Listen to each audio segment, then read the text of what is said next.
दोस्तों स्वागत है आप सभी का हमारे channel day to day update में। इस वीडियो में Bihar state power holding company limited में निकली हुई वैकेंसी जूनियर अकाउंट्स क्लर्क के पोस्ट पे इन सभी टॉपिक से रिलेटेड बात करेंगे। सबसे पहले हम लोग प्रमोशन के बारे में बात करेंगे, उसके बाद में इस पोस्ट से रिलेटेड आपका वर्क प्रोफाइल क्या रहने वाला है ये भी देखेंगे। फिर वर्कलोड पे हम लोग चर्चा करेंगे, वीकली रेस्ट आपको कितना मिलता है वो भी हम लोग देखेंगे, और टोटल आपको कितना जो है छुट्टी मिलता है साल में और किस किस प्रकार का छुट्टी होता है ये भी हम लोग डिस्कशन करेंगे। और साथ में आपका ड्यूटी आवर क्या होता है इसके बारे में भी हम लोग जानेंगे। और बात किया जाए यहाँ पे प्रमोशन की, तो प्रमोशन का वीडियोस बहुत लोग बनाने का यहाँ पे कमेंट कर रहे थे या फिर डिमांड कर रहे थे। जो अभ्यर्थी पहले से किसी ना किसी डिपार्टमेंट में या फिर प्राइवेट जॉब में या फिर गवर्नमेंट जॉब में पहले से हैं, वो भी उत्सुक हैं इस वैकेंसी में अप्लाई करने के लिए, तो उनको भी थोड़ा सा यह डिसीजन मेकिंग में हेल्प मिलेगा कि इस वैकेंसी के लिए या फिर इस पोस्ट के लिए आपको अप्लाई करना है कि नहीं। और इन सभी टॉपिक से रिलेटेड अगर आपको किसी भी प्रकार का डाउट है तो अंत तक वीडियो देखने के बाद में हमें नहीं लगता है कि और किसी वीडियो को आपको देखने की ज़रूरत पड़ेगा, तो प्लीज़ वीडियो के अंत तक बने रहिएगा। तो सबसे पहले आपको हम प्रमोशन के बारे में बताएंगे, और प्रमोशन को समझने से पहले आपको जो बीएसपी एसीएल में अकाउंट्स कैडर है उसका हायरार्की आपको समझना पड़ेगा कि शुरू से लेकर अंत तक किस किस लेवल का पोस्ट यहाँ पे होता है और मैक्सिमम आप प्रमोट होकर कहाँ तक आप जो है जा सकते हैं। तो हायरार्की कुछ इस प्रकार से है। सबसे जो इनिशियल लेवल का पोस्ट है अकाउंट्स कैडर में वो जूनियर अकाउंट क्लर्क का है। हमने ये इंक्रीजिंग ऑर्डर में ये लगा रखा है सभी पोस्ट का नाम, और जो सीनियर मोस्ट जो पोस्ट है वो जनरल मैनेजर का है। जूनियर अकाउंट्स क्लर्क के बाद में आप प्रमोट होकर या फिर अदर एग्ज़ाम देकर अकाउंट असिस्टेंट बनते हैं, फिर अकाउंटेंट का पोस्ट होता है, फिर अकाउंट्स ऑफिसर का भी वैकेंसी निकाला जाता है या फिर प्रमोशन के थ्रू जा सकते हैं। फिर उसके बाद में सीनियर मैनेजर का पोस्ट होता है, और सेकेंड जो सीनियरिटी लेवल का पोस्ट है वो है डिप्यूटी जनरल मैनेजर का, और जो अंतिम जो पोस्ट है सबसे सीनियर मोस्ट वो हमने आपको बता दिया जनरल मैनेजर का। तो ये कुछ हायरार्की है और इस हायरार्की को ज़रूर आप याद रखिएगा, हम आगे इसकी चर्चा करेंगे तो आपको कन्फ्यूजन ना हो। पहला जूनियर अकाउंट्स क्लर्क का है, दूसरा अकाउंट असिस्टेंट का, तीसरा अकाउंटेंट का, अकाउंट ऑफिसर का, ऐसे ही आपका हायरार्की है। यहाँ पे देखिए बात किया जाए कि जूनियर अकाउंट्स क्लर्क में अगर आप ज्वाइन करते हैं तो पहला प्रमोशन आपका कब लगेगा। तो देखिए जो करेंट सिनेरियो अभी चल रहा है उस सिनेरियो का हम डिस्कशन करेंगे आगे नेक्स्ट स्लाइड में। जो करेंट सिनेरियो है उस हिसाब से अभी आपको अप्रोक्स बोल लीजिए या फिर मिनिमम 5 साल वर्क करने के बाद ही आपको जो फर्स्ट प्रमोशन है वो लगेगा। यानी अकाउंट असिस्टेंट आपको बनने के लिए 5 साल जो है जॉब करना पड़ सकता है जूनियर अकाउंट क्लर्क के पोस्ट पे।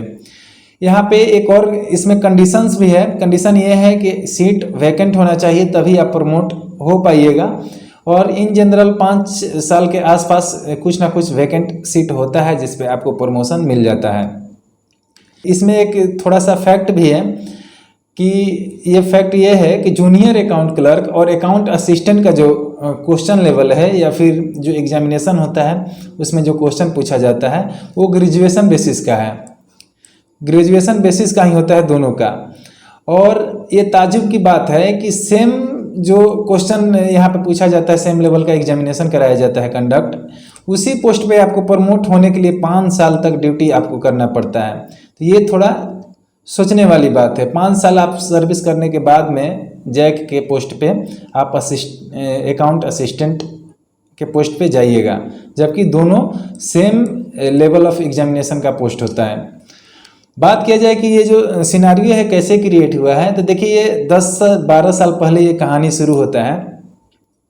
एक असिस्टेंट का पोस्ट होता है ह्यूमन रिसोर्स डिपार्टमेंट में, एचआर डिपार्टमेंट में, और वहाँ पे पहले अभी इसको असिस्टेंट बुलाया जाता है, लेकिन उससे पहले इसमें और भी लोअर लेवल का पोस्ट था जिसका नाम था लोअर डिवीजन असिस्टेंट और अपर डिवीजन असिस्टेंट।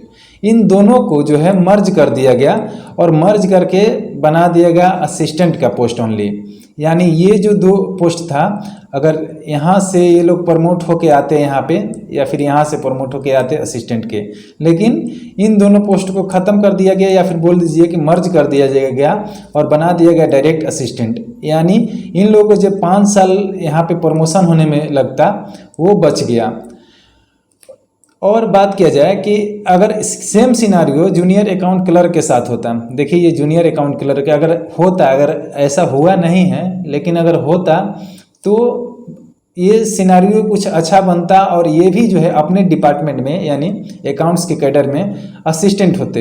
यानी जूनियर अकाउंट क्लर्क से अकाउंट असिस्टेंट बनने में जो 5 साल का वो लोग जॉब कर रहे हैं, जो 5 साल समय दिए हैं, वो समय उन लोगों का बच जाता, वो डायरेक्ट जो है अकाउंट असिस्टेंट बनते हैं। तो ये जो है इन लोगों के साथ में थोड़ा सा नाइंसाफ़ी बोलिए या फिर जो भी है वो इंटरनल मैटर है, उस पर हम हस्तक्षेप नहीं करेंगे या क्या बात है इसके बारे में हमें भी डिटेल में पता नहीं है, लेकिन ऐसा ये रियलिटी है, ऐसा हुआ है। अगर जूनियर अकाउंट क्लर्क का भी मर्जर इसमें हो जाता, ये भी डायरेक्ट असिस्टेंट के पोस्ट पे अपॉइंट होते और इनका 5 साल जो है ये प्रमोशन का जो है 5 साल जो प्रमोट होने में लगता है वो बच जाता है इनका।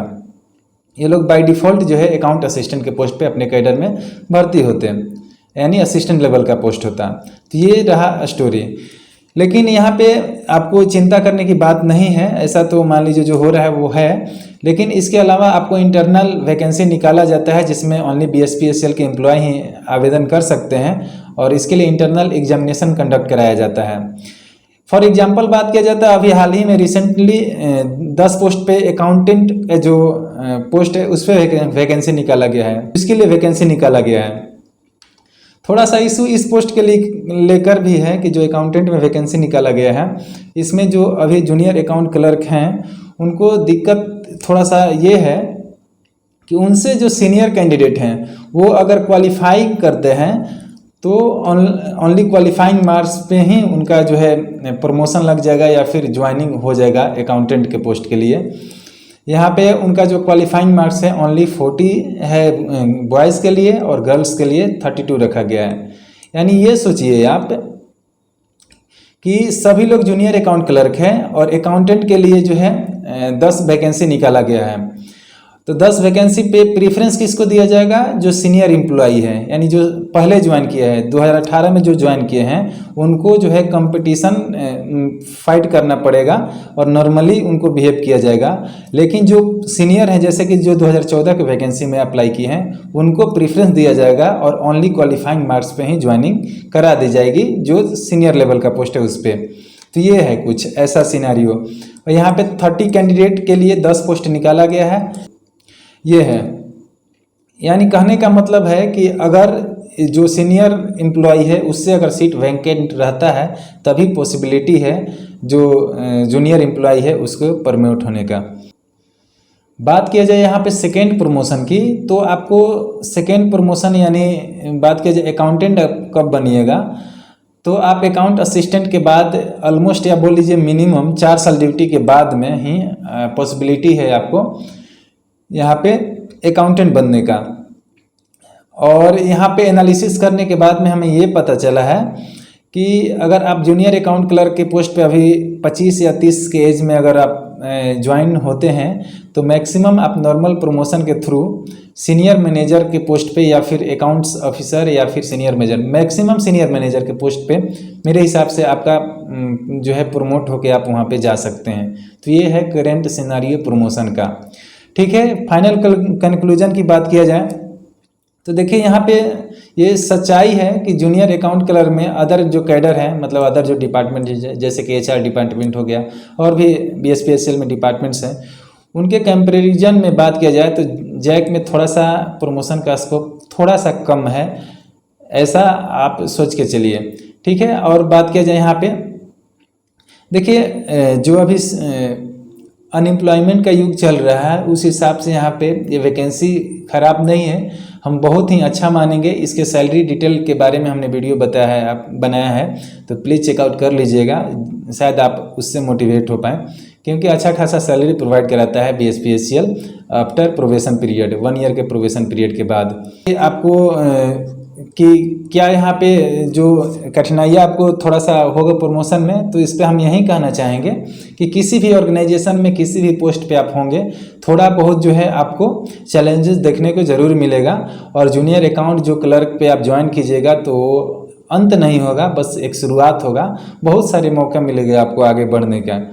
ओके, और नेक्स्ट यहाँ पे बात किया जाए कि वर्क प्रोफाइल आपका क्या होगा, तो देखिए अगर फील्ड में अगर आपका ज्वाइनिंग होता है, दो वर्ड यहाँ पे यूज होगा, एक होगा फील्ड और दूसरा होगा हेडक्वार्टर।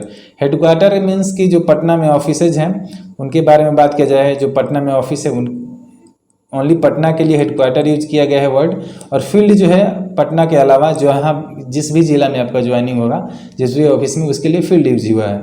अगर फील्ड में आपका ज्वाइनिंग होता है जूनियर अकाउंट क्लर्क में, तो आपको काउंटर पे रेवेन्यू कलेक्शन का काम दिया जा सकता है। अगर हेडक्वार्टर में आपका ज्वाइनिंग होता है तो सैलरी बनाने का काम दिया जा सकता है या फिर बिल करेक्शन का काम दिया जा सकता है।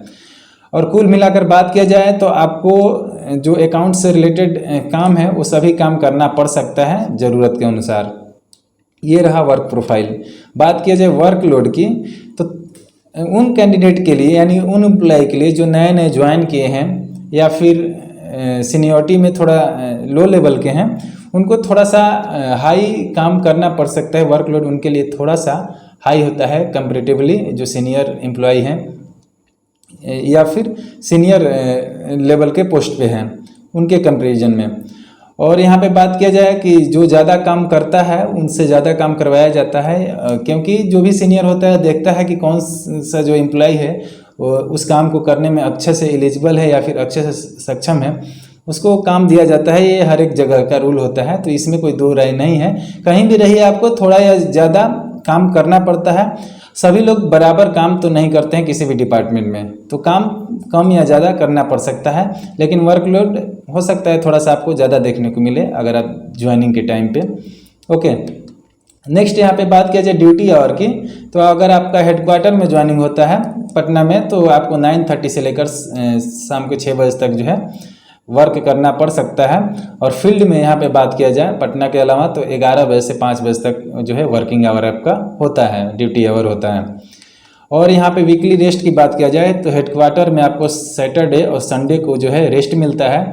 वहीं फील्ड में बात किया जाए तो ओनली संडे आपको जो है वीकली रेस्ट प्रोवाइड कराया जाता है। हेडक्वार्टर में सैटरडे संडे और फील्ड में ओनली संडे। और लीव की बात किया जाए टोटल लीव कितना मिलता है, तो टोटल जो है अर्न लीव की बात किया जाए, एक अर्न लीव है, कैजुअल लीव है और मेडिकल लीव है।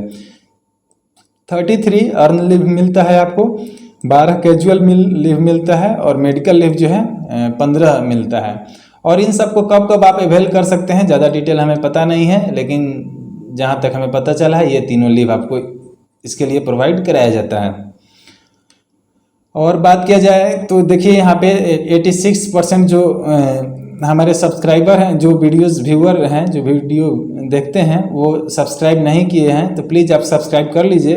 किसी भी अपडेट के लिए आपको जो है नोटिफिकेशन वगैरह मिलता रहेगा, आपको यूट्यूब रिकमेंडेशन के थ्रू भी वीडियोज़ हमारे पहुँचाता रहेगा आपके पास।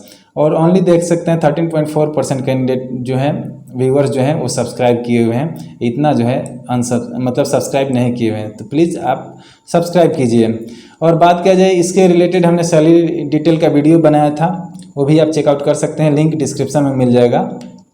और प्रीवियस ईयर का कट ऑफ बताया हमने, सब्जेक्ट वाइज सिलेबस भी आपको बताया है, तो इन सभी वीडियोस का लिंक डिस्क्रिप्शन में मिल जाएगा। एक प्लेलिस्ट भी है, उसका भी लिंक आपको डिस्क्रिप्शन में मिल जाएगा।